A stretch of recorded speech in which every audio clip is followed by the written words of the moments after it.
Bonjour, c'est Alex de Waterfall Revenue. On continue notre mini-série sur comment bien quitter son employeur. Aujourd'hui, on va parler d'une étape souvent négligée, mais qui est cruciale pour ta réputation. C'est comment préparer ta transition pour que tout se passe en douceur et que tu laisses une bonne image derrière toi. Parce que oui, tu vas partir, mais ce que tu laisses en héritage dans ta boîte, ça va parler pour toi longtemps après que toi, tu aies tourné la page. Alors, pourquoi c'est important de bien partir? D'abord, soyons clairs, tu n'es pas obligé de tout faire pour rendre les choses parfaites avant ton départ. Mais si tu veux soigner ton réseau et laisser une empreinte positive, préparer ta sortie, ça c'est essentiel. Ta réputation ne se joue pas juste sur ton boulot au quotidien, mais aussi sur la façon dont tu gères les moments de rupture. Et crois-moi, il y a une énorme différence entre partir en laissant le chaos derrière toi et partir en mode pro avec tout nickel. Ça s'applique que tu partes un petit peu énervé contre ton entreprise ou que tu partes en bon terme, il faut rester pro. Y compris si ton départ n'est pas souhaité, si tu pars parce que ton employeur t'a dit que ça ne convient plus, le travail que tu fais, ou alors que c'est un licenciement économique, sois quand même pro. Les seules fois, on va dire, où tu peux te dispenser d'en faire trop et tu peux faire que le minimum pour ta sortie, c'est quand ton licenciement est un petit peu violent, c'est-à-dire qu'on te le dit le matin et puis tu dois partir le soir, mais dans ce cas-là, si tu es dans ce cas de figure, ton employeur va te dire, écoute, tu es en ce qu'on appelle, les anglo-saxons appellent le garden leave, c'est-à-dire tu rentres chez toi, tu es payé à rien faire pendant la durée de ton préavis, et dans ce cas-là, tu n'as pas grand-chose à faire, mais ça c'est la décision de ton employeur de ne pas t'utiliser pour la transition. Mais dans tous les autres cas, même si tu es licencié économiquement, que c'est dur, etc., tu dois partir de manière professionnelle. Surtout, dans tous les cas, ne te mets jamais à risque en piégeant ton poste, c'est-à-dire en faisant des actions qui pourraient être nuisibles aux intérêts de ton entreprise.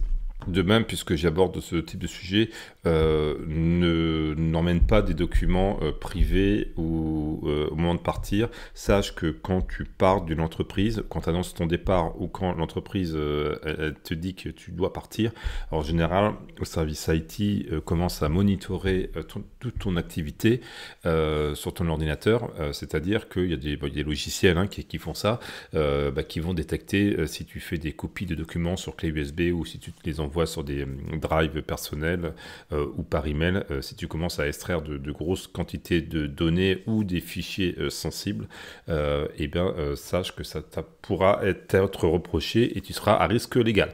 Donc, partons par contre sur ce podcast sur les cas les plus positifs, c'est comment on fait pour préparer correctement son départ. La première chose à faire, c'est de préparer le terrain. Quand tu sais que tu vas partir, ta première mission, c'est de faire l'inventaire de tout ce que tu gères. Et ça, tu peux commencer à le faire même si tu n'as pas encore annoncé ton départ. Tu sais que tu vas partir, tu n'es pas encore en mesure de l'annoncer parce que, je sais pas, ton chef il est en vacances ou alors tu n'as pas encore bien sécurisé tous les détails avec ton futur employeur. Mais ça ne t'empêche pas de commencer, toi, à te préparer pour partir. Alors, fais l'inventaire de tout ce que tu gères, c'est basique, mais beaucoup ne le font pas. Fais une liste claire de tous les projets sur lesquels tu bosses, les deadlines à venir, parce que ce que tu ne veux pas, toi, c'est que le premier truc que tes collègues entendent après ton départ, c'est que tel ou tel projet est en galère parce que tu n'as pas bien géré la transition ou parce que tu as laissé plein de casseroles derrière toi.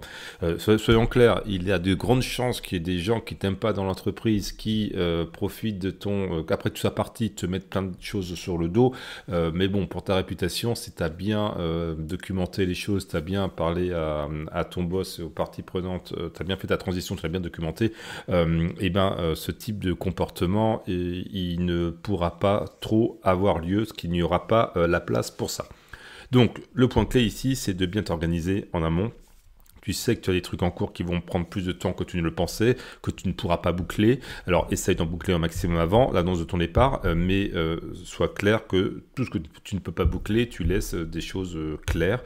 Ce que je conseille, c'est d'essayer de travailler. Moi, j'ai beaucoup travaillé pendant mes périodes où j'étais sur le départ, parce que je voulais absolument boucler un maximum de dossiers pour laisser une situation clean derrière moi.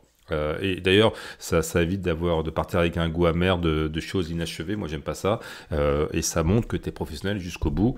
Et ça, ton boss et tes collègues apprécieront. Et ça, c'est bon pour ta réputation à long terme. Donc, la deuxième étape, c'est de former ton remplaçant s'il est désigné. Alors, parfois, tu ne le verras pas, puisqu'il n'aura pas été recruté ou nommé. Mais si ton remplaçant est déjà désigné, il faut le former. C'est pas toujours marrant de former quelqu'un d'autre à prendre sa place, mais cette personne, elle va te remplacer. C'est peut-être quelqu'un que tu n'aimais pas qui va te remplacer. Mais c'est là qu'il faut que tu montres ta grandeur d'esprit. Si tu veux quitter ton job en bon terme, il faut mettre ton ego de côté et privilégier l'entreprise, les intérêts de ton entreprise, qui, je te le rappelle, avec qui tu as eu un contrat de travail, qui t'a payé jusqu'au bout et qui va te payer jusqu'à la fin de ton contrat. Donc tu dois honorer la part de ton contrat avec professionnalisme, et ça implique de former ton remplaçant. Alors, l'idée, c'est pas juste de transférer l'info, c'est de faire en sorte que ton successeur soit autonome le plus vite possible. Et d'ailleurs, moi, j'ai déjà eu ce cas-là où, en fait, j'ai pu faire une transition très rapide, et ensuite, j'étais très tranquille jusqu'à la fin, puisque, en gros, je faisais pas grand-chose, puisque j'avais déjà mis en piste mon remplaçant, et comme ça, moi, je pouvais couler des jours heureux pendant la durée de mon préavis. Si tu laisses une documentation propre et facile à suivre, c'est aussi une façon de te couvrir. Si jamais après ton départ il y a un problème, personne ne pourra dire que tu n'avais pas préparé le terrain, et c'est important de laisser des communications claires sur des sujets en mettant un maximum de personnes en copie. Alors, il faut faire ça de manière subtile, hein, pas genre je me protège, mais genre je communique toute l'information, voilà où on en est, d'être très clair par rapport à tout ça. Comme ça, personne pourra te mettre les choses sur ton dos après que tu sois parti. Donc, étape 3, il faut gérer des projets en cours, on en a parlé. On a vu comment préparer ton successeur. Donc, maintenant, parlons de la gestion des projets en cours. Le vrai secret, c'est l'anticipation.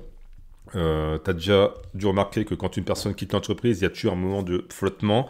Les gens ne savent pas toujours qui reprend quoi, les dossiers traînent, bref, c'est le bordel. Donc, tu peux éviter ça en prenant de l'avance.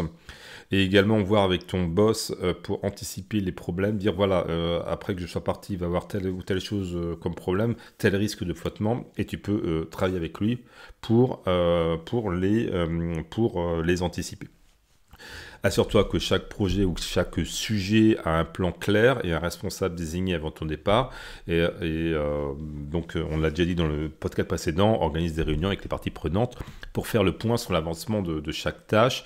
Ne pars pas en laissant des zones d'ombre. S'il y a des choses qui ne sont pas claires, tu le dis, voilà, ça c'est pas clair, ça reste à traiter. Ton boss et tes collègues doivent être au courant de où en sont les choses, et y compris les choses qui ne vont pas bien ou sur lesquelles c'est un peu flou. Et il faut dire les choses telles qu'elles sont, et c'est mieux qu'ils le sachent avant ton départ, même si parfois ça peut être de mauvaises surprises, plutôt qu'ils le découvrent après ton départ. Alors, tu vas pas pouvoir tout finir avant de partir. Attention, hein, faut pas non plus déconner. Hein, faut pas non plus en faire trop avant ton départ. Mais en tout cas, il y a des choses clés que tu dois définir, comme quoi il y a des projets clés qu'il faudrait mieux que tu termines avant de partir. Mais ton rôle, c'est surtout de faire en sorte que le passage de relais soit le plus fluide possible. Tu pars en ayant fait le maximum, et après, la balle, elle est dans leur camp. Toi, tu as fait ton boulot, tu as été honnête, tu as été réglo. Et après, s'ils n'arrivent pas à gérer, ça, c'est plus ton problème. Étape 4, c'est rester dispo, mais sans accès. Alors ça, c'est assez rare quand même. Hein. Je vois très rarement des entreprises qui rappellent leurs anciens collaborateurs pour avoir des informations. Mais bon, faut quand même rester joignable, laisser ses coordonnées quand même. Et ça c'est mieux. Mais bon, t'as pas envie de rester connecté éternellement après ton départ. Hein. Surtout si jamais tu es allé chez un concurrent, chose comme ça, tu peux pas te permettre d'avoir des contacts avec tes anciens collègues sur des sujets professionnels. Voilà, qu'on t'appelle un petit peu après ton départ. Bon, normalement, tu aurais dû l'éviter. pourquoi pas. Après, si ça commence à être un petit peu trop d'appels, tu commences à temporiser et tu mets de plus en plus de temps à répondre, mais ne deviens pas injouable, ça c'est pas bon. Éventuellement, tu peux être clair sur la durée pendant laquelle tu seras dispo. C'est toi qui fixes les limites. Honnêtement, si tu fais bien ton travail au départ, personne te rappellera. Personne te rappellera, donc il n'y a pas trop de risque par rapport à ça. En tout cas, le but là, c'est de marquer des points en montrant ta bonne volonté. Et la plupart des temps, personne n'activera cette option que tu as laissée quand tu as dit que les gens pouvaient te contacter. Étape 5, ce que j'appelle la petite touche finale. Si tu veux vraiment partir en beauté, tu peux aller un peu plus loin. Tu peux prendre un moment pour remercier tes collègues, ton boss. Pas besoin de faire dans l'émotion, mais un simple merci pour les années passées ensemble, pour les projets partagés. Ça laisse une bonne impression. Si tu le peux, peux le faire en personne. C'est mieux que par un email froid. Essaye d'aller voir sur les derniers jours dans l'entreprise un maximum de personnes. Comme ça, les gens se rappelleront de toi. Et je sais pas si c'est déjà arrivé, toi, quand tu as quitté parfois des organisations, des entreprises, ou parfois c'est quand tu quittais des environnements scolaires. On peut être surpris, parfois on a des gens avec qui on était très proches pendant toute la durée de la scolarité ou la durée d'entreprise, et après on n'entend plus du tout parler, on n'est plus du tout proche, et parfois il y a des gens qui sur les dernières semaines ou les derniers jours on devient très proche, il y a une connexion qui se fait alors qu'on n'était pas spécialement proche avant, et parfois avec ces personnes-là on reste en contact. Donc la manière de partir, c'est de bien travailler son réseau, également aller rechercher tout le monde sur LinkedIn pour être sûr d'être bien connecté avec tout le monde. Et parfois, c'est aussi des occasions uniques de pouvoir dire au revoir à des gens plus haut placés que toi, avec qui tu as vaguement travaillé, mais tu peux, ça peut être une occasion de leur parler, de leur dire au revoir et de garder le contact. Et ça, c'est de cette manière-là que tu peux enrichir ton réseau et travailler ton réseau au moment de partir. N'oublie jamais que les gens avec qui tu travailles aujourd'hui pourraient être tes alliés de demain, et ça pourrait être tes recruteurs, les gens qui te recommanderont également. Donc voilà, préparer ta transition, c'est pas juste une formalité, c'est un acte stratégique. Plus tu fais ça proprement, plus tu laisses une empreinte positive qui peut te suivre pendant des années, parce que partir c'est une chose, mais partir avec classe, c'est ce qui fait la différence dans ta carrière. Si tu souhaites aller un petit peu plus loin, savoir quelles sont les bonnes stratégies pour changer de job, pour changer d'employeur, je te conseille de suivre la formation Salaire Plus. C'est une formation en ligne, en vidéo, avec des exercices à faire, donc qui est très structurée, qui a beaucoup plus en profondeur que ce qu'on peut voir de manière superficielle dans cette série de podcasts. Donc c'est la formation Salaire Plus. Tu trouveras un lien dans cette vidéo ou dans ce podcast pour avoir des informations. Si tu n'as pas ce lien, va sur le site waterfallrevenue.com et tu trouveras très rapidement un lien avec tous les détails de cette formation Salaire Plus. C'était Alex de Waterfall Revenue. Je te dis à demain pour un autre podcast sur le même sujet. Allez, salut!